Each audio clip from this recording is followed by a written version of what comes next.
Dharmaraj sir, जिस तरीके की स्थिति है जो हम बात कर रहे हैं, अभी हमारे किसी ने इसमें कमेंट किया था कि हमसे उन्होंने पूछा कि तुम क्या चाहते हो कि राजनाथ सिंह को उस पर साइन कर देना चाहिए था।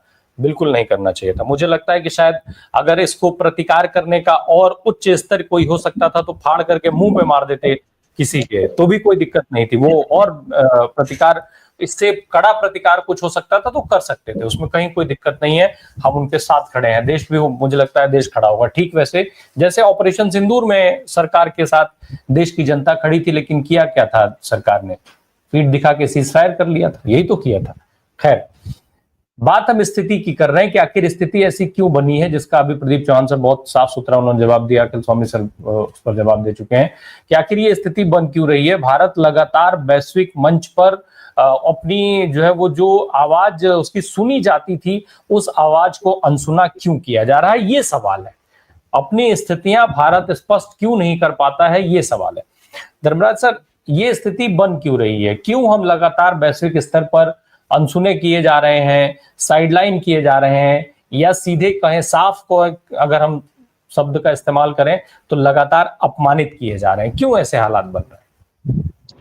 देखिए राम प्रकाश जी, आपने जो अभी जैसे चौहान साहब बोल रहे थे ना कि वो जो न्यूयॉर्क के मेयर है, भारतवंशी है, जिनका जिक्र आपने किया, उन्होंने तो ये भी कहा कि मैं जो है नरेंद्र मोदी को, नेतन्याहू को जिस तरीके से वॉर क्रिमिनल डिक्लेयर किया गया, मैं उनके समकक्ष मानता हूं, उनको भी जो है गुजरात के नरसंहार का दोषी मानता हूं। नेतन्याहू की को जिस तरीके से वॉर क्रिमिनल माना गया, नरेंद्र मोदी के बारे में भी उन्होंने वही टिप्पणी की। दरअसल बात यह है कि भारत की ये जो स्थिति है उसके मूल में है हमारे मौजूदा जो सरकार है, उस सरकार की जो बुनियादी नीति है, अप्रोच है। देखिए क्या है, सरकारें आती है चली जाती हैं। इस देश के अंदर जो है 60 साल से अधिक कांग्रेस का शासन रहा, लेकिन जनता पार्टी की भी सरकार रही। वीपी सिंह के लीडरशिप में भी जो है एक सरकार बनी, नेशनल डेमोक्रेटिक नेशनल अलायंस का, नेशनल फ्रंट का सरकार था। उसके पहले जो है यूनाइटेड फ्रंट का भी सरकार था, दो प्राइम मिनिस्टर थे, गुजराल जी भी थे, अर्दनाली डोडेगोड़ा देवगौड़ा जी भी थे, यूपीए 1 की भी सरकार। तो सरकारें जो है मतलब आती जाती रही है। लेकिन एक बात है, हमारी जो विदेश नीति है, उस विदेश नीति के बारे में सामान्य तौर पर हमारी जो एक आम सहमति रही है भारत के अंदर सारे राजनीतिक दलों में। मुझे याद आ रहा है जब जनता पार्टी की सरकार बनी, अटल बिहारी वाजपेयी जी जो है, ये वीडियो भी बहुत तेजी के साथ वायरल हो रहा है, वो जो है एक पब्लिक मीटिंग एड्रेस कर रहे थे, तो उन्होंने ये कहा कि हम सरकार में, जनता पार्टी के साथ सरकार में है, तो लोगों के अंदर ये संशय है, शंका है कि हमारी फिलिस्तीन को लेकर हमारी नीति क्या हो। लेकिन उन्होंने कहा, पब्लिक मीटिंग में कहा कि फिलिस्तीन के मामले में हमारा जो भारत का जो रुख है वही रुख पर हम कायम है। फिलिस्तीन की जमीन पर इजरायली कब्जा खाली होना चाहिए। फिलिस्तीन की जो जनता है, उनके जो स्वतंत्रता का अधिकार है, हम उसके साथ खड़े हैं। फिलिस्तीन को जो है वो जगह मिलनी चाहिए। लेकिन आज हकीकत क्या है? मैंने जैसे कहा कि हमारी जो बुनियादी रूप से देश की जो बुनियाद जिन चीजों पर खड़ी थी, बार बार हम ये सवाल उठाते हैं कि ये वही भारत है जो गुटनिरपेक्ष आंदोलन का नेता हुआ करता था। ये वही भारत है जिसकी पूरी दुनिया के अंदर एक वॉइस थी, एक आवाज थी।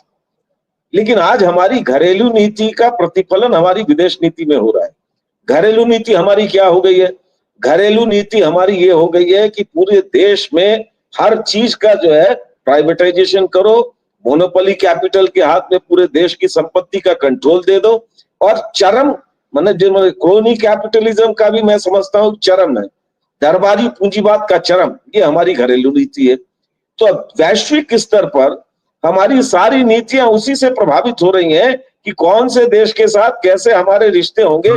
प्रधानमंत्री जी अचानक कौन से देश की यात्रा करेंगे, नहीं करेंगे, ये भी निर्भर करता है उन चंद पूंजीपतियों को दुनिया के बाजार में कहां जगह चाहिए, उसके आधार पर हमारी विदेश नीति तय हो रही। दूसरी बात, भारत जो है पूरी दुनिया के अंदर विविधता के कारण जो है अपनी अलग हैसियत रखता है।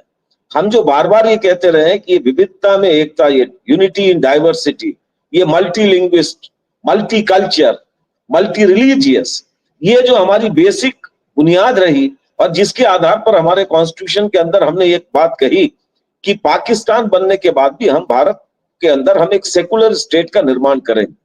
लेकिन आज क्या है, हमारी पूरी भारत की, हमारे देश के अंदर की जो पूरी सरकार है, उस सरकार का अभी जैसे चौहान साहब ने ये बात कही, पिछले 11 सालों का तजुर्बा क्या है? आपने किसी एक कम्युनिटी को टारगेट बनाया?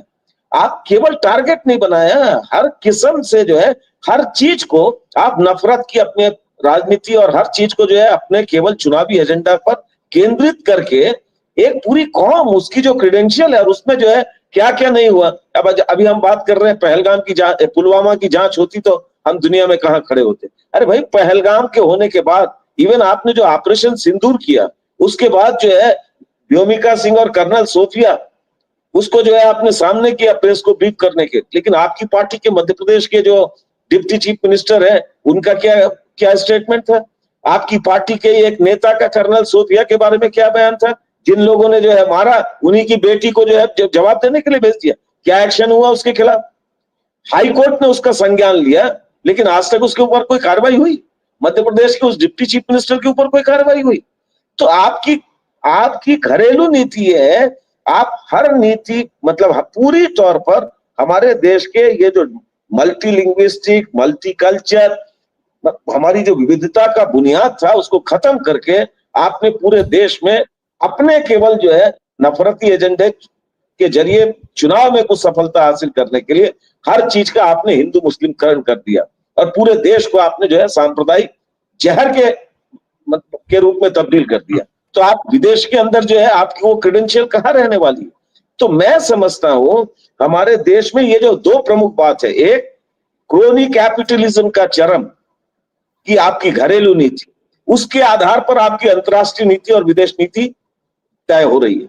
दूसरा, आपका जो पूरा नफरती एजेंडा है और आपने जो है पूरा कम्युनल पोलराइजेशन करके हिंदुस्तान को की जो बुनियाद है हमारी अनेकता में एकता की, उसको खत्म करके भारत की जो पूरी दुनिया में रेस्पेक्ट थी, पहचान थी और भारत के संस्कृति की, सभ्यता के प्रति और ये इस डाइवर्सिटी के प्रति जो पूरी दुनिया में रेस्पेक्ट थी, आपने जो है उसको पूरी तौर पर कलंकित कर दिया।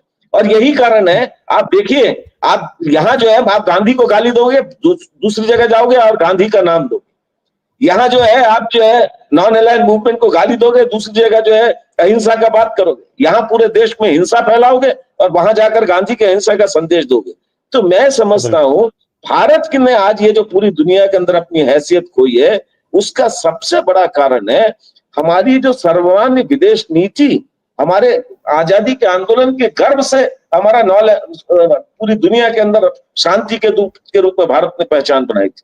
आजादी के आंदोलन के गर्व से भारत ने एंटी इंपीरियलिस्ट, साम्राज्यवाद विरोधी पूरी दुनिया के अंदर युद्ध के खिलाफ शांति के पैगाम के रूप में, दूत के रूप में एक भूमिका अदा की थी। आज भारत ने वो अपनी प्रासंगिकता खोई है 11 साल, पिछले 14 साल के इस सरकार के निजाम में। 11 बोलो 14 बोलो, जो भी बोलो, खोई है। और यही कारण है कि संघाई कोऑपरेशन के अंदर राजनाथ सिंह जी ने साइन नहीं किया, सही किया, वो अलग मसला है, लेकिन पूरी दुनिया के अंदर इतने बड़े निशंस हिंसा के मामले में कोई कंडेमनेशन नहीं हो रहा है। क्यों? आपने जिस तरीके से उसका जवाब दिया, दुनिया ने आपको पाकिस्तान के बराबर कर दिया। और यही कारण है कि आप जो है मुनीर आपके समकक्ष हो गया। पहली बार भारत और पाकिस्तान को डोनाल्ड ट्रंप जो है बराबर में लिया।